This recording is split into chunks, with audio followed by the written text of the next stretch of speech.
کہ ہر چند ہندوستانیوں کو معنی قرآن اس سے آسان ہو جائے، لیکن اب بھی استاد سے سند کرنا لازم ہے۔ یہ ہے پتے کی بات جو شاہ ولی اللہ رحمۃ اللہ نے بھی لکھی ہے نا، کہ استادوں سے سند کرنا، یہ بھی فارسی ترجمے میں گزرا ہے، یہی چیز انہوں نے بھی کہی ہے۔ کہتے ہیں اگرچہ تمہیں قرآن کے معنی پتہ چل جائیں گے اردو سے، لیکن اب بھی استاد سے سند کرنا لازم ہے، لیکن اب بھی استادوں سے پڑھنا پڑے گا۔ اول معنی قرآن بغیر سند معتبر نہیں۔ قرآن پاک کی الفاظ، اس کی تفسیر سند کے بغیر معتبر نہیں ہے، اس کا کوئی اعتبار نہیں۔ اس لیے جتنے آج کل قرآن پاک کے ترجمے اور تفسیریں اور کرنے بیٹھے ہوتے ہیں، کسی سے پوچھو کہ بھائی آپ نے کس سے پڑھا تھا، کوئی سند نہیں ملتی۔ اور اللہ کی پناہ مانگنی چاہیے، یہاں تو یہ حال ہے کہ جس کو دو لفظ بھی سیدھے اردو کے نہیں پڑھنے آتے، وہ بھی قرآن کی شرح اور تفسیر بیان کرتا ہے، سبحان اللہ۔ یہ ہے حضرت کی بات۔ حضرت نے کہا اگرچہ سمجھ آ جائے گی اردو سے تمہیں ترجمہ، لیکن استادوں سے پڑھنا ضروری ہے، اور فرماتے ہیں معنی قرآن بغیر سند معتبر نہیں، سند ہونی چاہیے۔ شاہ ولی اللہ محدث دہلوی رحمۃ اللہ علیہ نے اپنی سند بیان کی ہے ترجمے کی۔ ہمارے اساتذہ اپنی سند بیان کرتے تھے، سند کے بغیر کون پوچھتا ہے؟ یہ ایسے تھوڑا ہی ہے کہ انٹرنیٹ پہ بیٹھ کے اور ادھر سے دیکھا ادھر سے دیکھا اور قرآن پاک کی تفسیر ہو رہی ہے، ترجمہ ہو رہا ہے، تو کیا کہیں گے اگلے اس کے شاگرد، کیا آپ کی سند ہو گیا انٹرنیٹ؟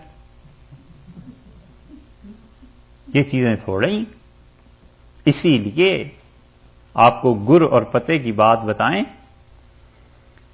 ایک ہوتا ہے مولوی جس نے صرف تعلیم حاصل کی ہو، پڑھا ہو مدرسے میں، کتنا ہی پڑھا ہو وہ کیوں نہ، یہ یاد رکھیے زندگی بھر، کتنا ہی وہ پڑھا لکھا کیوں نہ ہو، اگر کسی کے سامنے رہ کے کہیں اس کی تربیت نہیں نہ ہوئی، اور کسی بزرگ کے ہاں جا کے اس نے جوتے نہیں کھائے یا جوتے سیدھے نہیں کیے، یا کسی بزرگ نے اسے تربیت نہیں دی، اس کے کلام کا کوئی اعتبار نہیں۔ وہ کبھی غصے میں ہوگا تو کچھ بات کرے گا، کبھی کسی سے خوش ہوگا تو کوئی فتوے کی بات بتا دے گا، ناراض ہوگا تو کچھ اور بات بتا دے گا، جب تک تربیت نہ ہوئی بھی۔ اور وہ صوفی جو کسی بزرگ کی خدمت میں رہا ہو، اجازت خلافت ہو گئی ہو، اور وہ اپنے آپ کو علماء کے تحت نہ رکھے، مفتیوں سے مسئلے نہ پوچھے، خود ہی کرتا رہے سب کچھ، اس آدمی کا بھی اعتبار نہیں۔ یا تو مولوی ایسا ہو کہ تربیت ہو، اور یا صوفی ایسا ہو کہ وہ اللہ کے اچھے بندے جو مفتی ہیں اس زمانے کے، فتوے میں ان سے پوچھ کے عمل کرتا رہے۔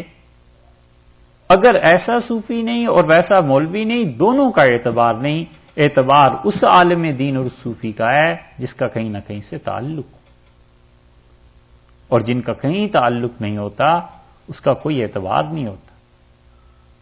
آپ دیکھیں، گٹھلی پھینک دو ادھر، ممکن ہے آم کا درخت اگائے، 10 جگہ پھینک دیجئے، ممکن ہے 10 درخت اگائیں، مگر اس کو اگر مالی نہیں نہ دیکھے گا تو اس پیڑ کا پھل اور اس چھاڑ کا پھل اور اس درخت کا پھل کسی بادشاہ کی مجلس میں پیش کرنے کے قابل نہیں، معلوم نہیں کھٹا ہے میٹھا ہے کیا نہیں۔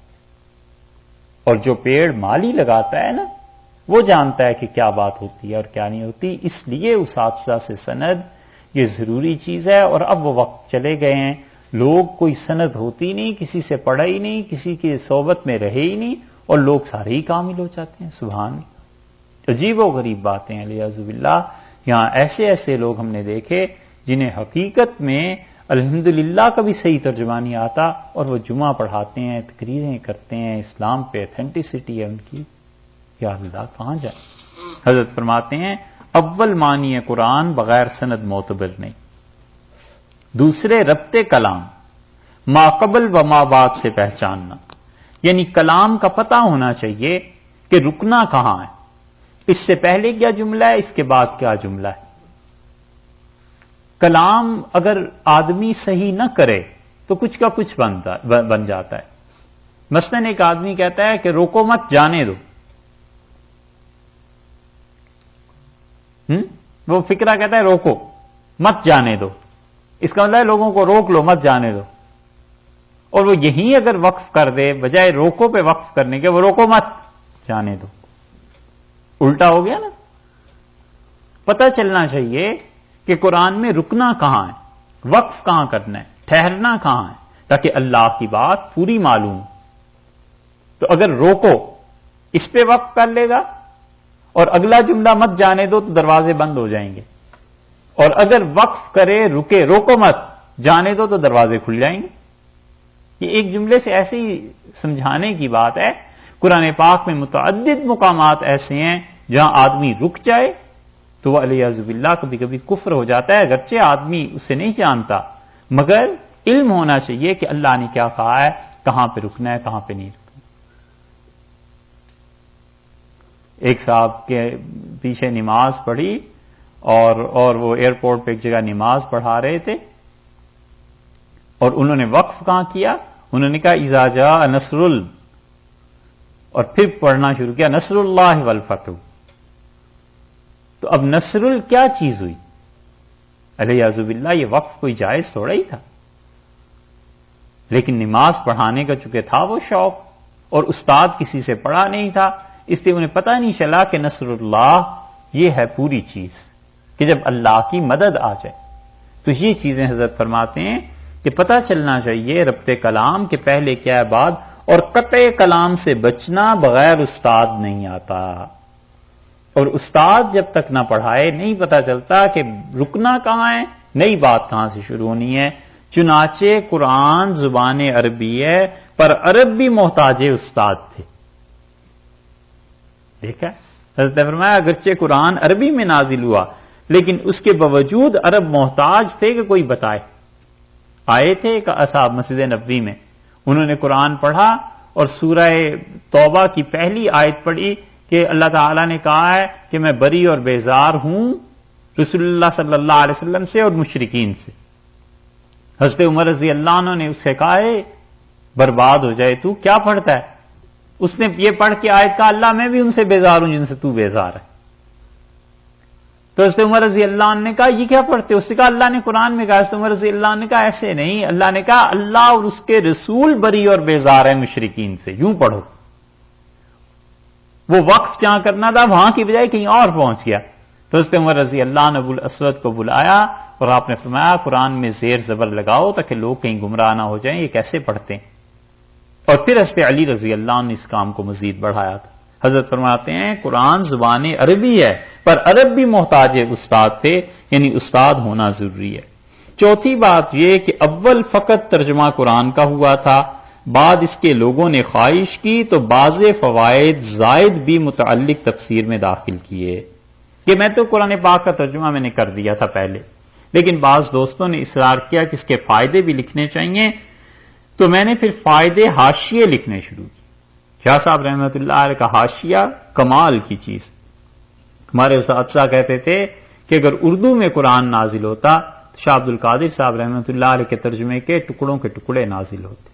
اور حقیقت بھی یہی ہے، بعض جگہ تو وہ ایسا لفظ پہ لفظ بٹھاتے ہیں کہ سبحان اللہ کیا کہنے. آپ جب سنیں گے تو آپ کو اندازہ ہوگا کہ اس چیز کا، اس کا ترجمہ اس سے بہتر لفظ میں اردو میں ممکن ہی نہیں تھا.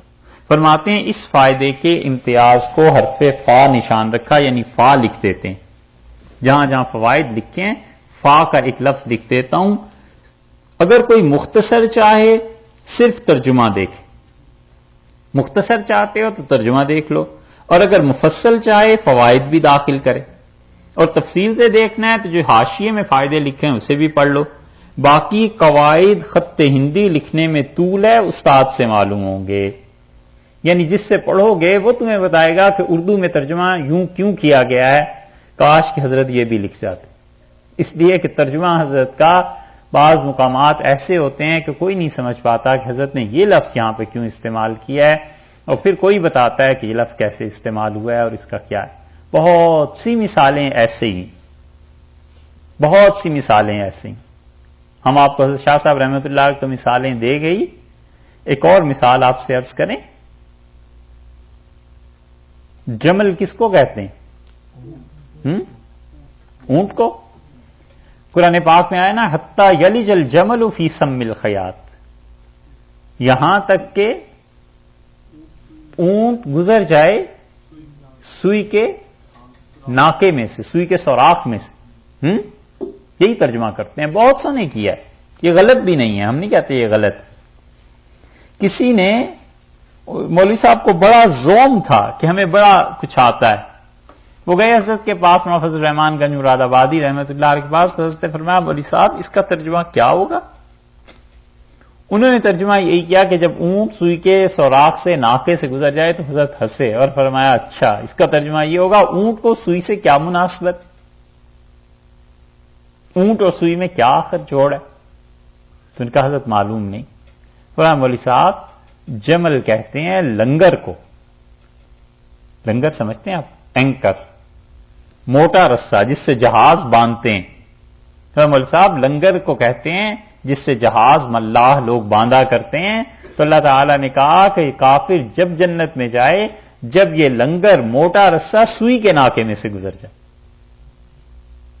کیسا ترجمہ ہوا دیکھا؟ وہ سلام علیک کا ترجمہ ہم نے حضرت سے ہی سنا. حضرت نے فرمایا سلام علیک کا ترجمہ علی میاں صاحب رحمۃ اللہ نے فرمایا کہ اس کا ترجمہ یہ کہ پتا جی سکھی رہے، سلام علیک. حضرت نے بہت سے ترجمے کیے.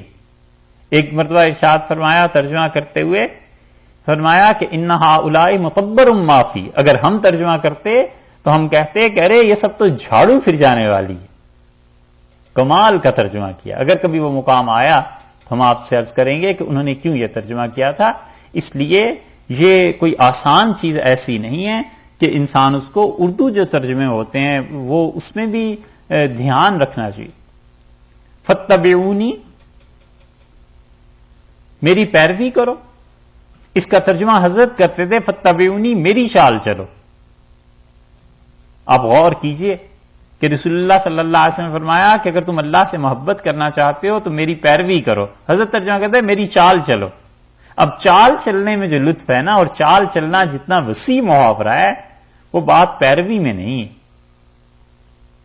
تو یہ جو حضرت نے لکھا ہے کہ میں نے اردو کو نہیں زیادہ اس کے قواعد بیان کیے کیونکہ اس میں بہت طوالت ہے. استاد سے معلوم ہوں گے تو کیا عرض کرتے ہیں کہ حضرت استاد بھی کیسے ہوں گے. البتہ ہندی میں بعضی چیزیں لکھتے ہیں کہ فارسی میں نہیں. تو فرماتے ہیں بعضی چیزیں ہندوستان کی زبان میں ہیں فارسی میں نہیں ہے، اس سبب سے فارسی خوان اول اٹکتا ہے.